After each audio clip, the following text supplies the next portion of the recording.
সুপ্রিয় সুধী, এখন আপনাদের সম্মুখে নুরানি ইমানি তাকরির নিয়ে আসবেন সারা বাংলাদেশের আলোড়ন সৃষ্টিকারী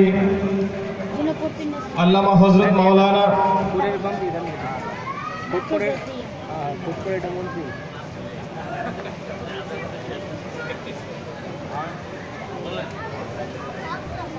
যার হাজার হাজার নাত শরীফ বাংলাদেশের প্রতিটা মুসলমানের হৃদয়কে ছুঁয়ে যায়, যার লেখনের মাধ্যমে আল্লাহর হাবিব সাল্লাল্লাহু তাআলা আলাইহি ওয়াসাল্লামের শান মান বুলন্দ হয়, সেই মহান লেখক এবং যার আলোচনা আমরা ছোটকাল থেকে শুনে শুনে নবীজির প্রেম ভালোবাসা শিখেছি, আল্লামা হাফেজ ওয়ালিউল্লাহ আশিকি মুতাজিল্লাহুল আলী আমাদের সম্মুখে উপস্থিত হয়েছেন।